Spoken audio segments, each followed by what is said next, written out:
Avez-vous déjà senti que l'argent est une source de stress? Que, peu importe vos efforts, vous avez toujours l'impression de courir après? Et si je vous disais que la solution n'est pas de travailler plus, mais de changer votre perspective? Aujourd'hui, on ne va pas parler de stratégie de bourse ou de plan d'épargne compliqué. On va plonger dans un livre qui contient la plus grande sagesse financière qui soit. Oui, je parle de la Bible. Dans les minutes qui viennent, je vais vous révéler 3 principes simples et puissants qui, s'ils sont appliqués, peuvent non seulement transformer votre finance, mais surtout vous apporter une paix que l'argent seul ne pourra jamais acheter. Alors, restez avec moi. Ça va être un voyage phénoménal. Minute biblique.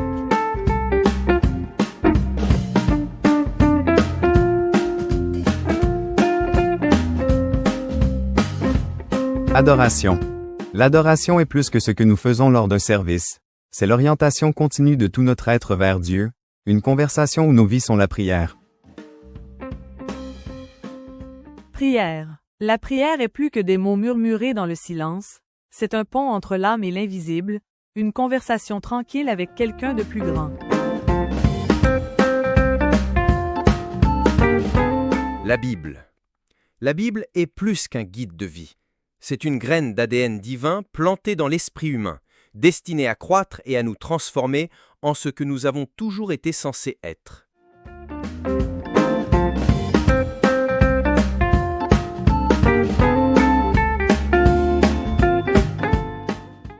Salut à tous et bienvenue sur notre chaîne Minute Biblique. C'est un plaisir de vous retrouver aujourd'hui. J'espère que vous vous sentez bénis, aimés et prêts à plonger dans la parole. Prenez une bonne tasse de café, un carnet et un stylo, car aujourd'hui, on va aborder un sujet qui nous concerne tous, l'argent. Oui, la gestion de nos finances. Beaucoup d'entre nous pensent que la Bible ne parle que de spiritualité, mais la vérité, c'est que la parole de Dieu est un guide complet pour notre vie, y compris pour nos portefeuilles. Et aujourd'hui, je veux vous partager 3 principes bibliques pratiques qui vont transformer votre manière de voir et de gérer vos finances. On y va ? Le premier principe, c'est la diligence. On trouve un passage puissant dans Proverbe 6, versets 6 à 8, qui dit « Va vers la fourmi, paresseux, considère ses voies et deviens sage. Elle n'a ni chef, ni surveillant, ni maître. Elle prépare en été sa nourriture. Elle amasse pendant la moisson de quoi manger. » C'est une image tellement simple, mais tellement forte. La fourmi n'attend pas qu'on lui dise quoi faire. Elle travaille dur, elle planifie et elle se prépare pour l'avenir. Mes amis, la Bible nous encourage à être des travailleurs acharnés, à ne pas être paresseux. Le succès financier ne tombe pas du ciel, il est le fruit de nos efforts. Alors qu'est-ce que ça veut dire concrètement? Soyez excellent dans votre travail, que vous soyez salarié, entrepreneur ou étudiant, faites votre travail comme si vous le faisiez pour le Seigneur. Ne cherchez pas les raccourcis. Le verset de Proverbe 13, verset 11 est clair. Une fortune mal acquise diminue, mais celui qui amasse peu à peu augmente ses biens. La vraie richesse se construit avec patience et honnêteté. Planifiez et ne procrastinez pas. La fourmi ne remet pas au lendemain. Apprenez à planifier vos finances, à faire un budget et à vous y tenir. Le travail est une bénédiction, pas une malédiction. C'est à travers notre diligence que Dieu bénit nos efforts. Le deuxième principe, c'est la sagesse. Saviez-vous que vous n'êtes pas le propriétaire de vos biens, mais leur intendant? C'est une perspective qui change tout.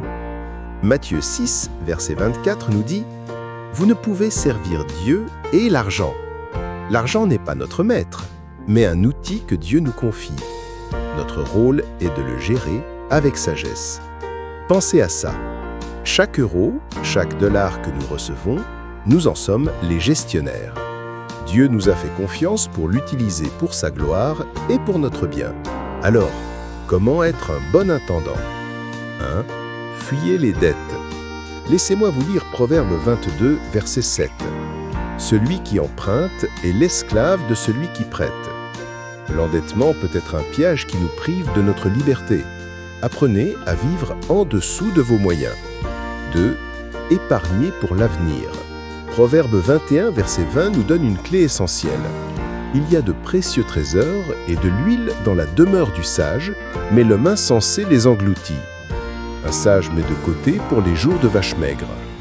Mettez de l'argent de côté pour les urgences et les projets futurs. C'est de la sagesse. Et enfin, investissez avec discernement. Pensez à des placements judicieux qui vous permettront de faire fructifier ce que Dieu vous a confié. N'oubliez pas, l'argent est une ressource, pas une idole. Gérez-le avec sagesse et humilité. Et enfin, le troisième principe, et non des moindres, c'est la générosité. C'est le cœur de la gestion financière selon la Bible. L'argent est fait pour circuler, pour être une bénédiction pour les autres. Proverbe 11, verset 24 nous dit « Tel qui donne libéralement devient plus riche, et tel qui épargne à l'excès ne fait que s'appauvrir. » C'est un paradoxe divin. C'est en donnant qu'on reçoit. Et dans 2 Corinthiens 9, verset 7, la parole nous encourage à donner avec joie. Que chacun donne selon ce qu'il a résolu en son cœur, sans tristesse ni contrainte. Car Dieu aime celui qui donne avec joie. Quand on donne, on libère notre cœur de l'amour de l'argent. On déclare que notre vraie source n'est pas notre compte en banque, mais le Seigneur. Pratiquement, cela peut se traduire par 1. La dîme et les offrandes. Honorer Dieu avec les prémices de vos revenus, c'est un acte de foi et de reconnaissance. Attention toutefois à discerner où et à qui tu donnes, afin que ton offrande soit utilisée pour la gloire de Dieu. 2. Aider ceux qui sont dans le besoin. Que ce soit votre famille, vos amis ou des inconnus, soyez prêts à donner et à partager. 3. Investir dans le royaume de Dieu. Soutien des missions, des associations chrétiennes, ton église ou des projets qui annoncent l'évangile. Ton argent peut devenir un outil pour répandre la parole de Dieu. La générosité est l'antidote à l'avarice. C'est le chemin vers une vie abondante, non pas en biens matériels, mais en joie et en bénédiction spirituelle. Mes amis, gérer ses finances selon la Bible, ce n'est pas une question de recette miracle pour devenir millionnaire. C'est une question de cœur, une question de foi. Il s'agit de faire confiance à Dieu dans tous les domaines de notre vie, y compris nos finances. Alors je vous encourage à revoir vos finances à la lumière de ces 3 principes: diligence, sagesse et générosité. Commencez par de petits pas. Faites un budget, mettez de côté un petit montant chaque mois, ou décidez de donner avec joie. Dieu est fidèle pour nous accompagner. Sa parole est une lampe à nos pieds. J'espère que cette vidéo vous a encouragé et donné de nouvelles perspectives. Laissez un commentaire ci-dessous pour dire quel principe vous allez appliquer cette semaine. N'oubliez pas de vous abonner, de liker et de partager cette vidéo pour bénir d'autres personnes. Restons fermes et unis dans l'Évangile, et je te dis à très bientôt pour une nouvelle Minute Biblique. Que Dieu vous bénisse abondamment. Amen.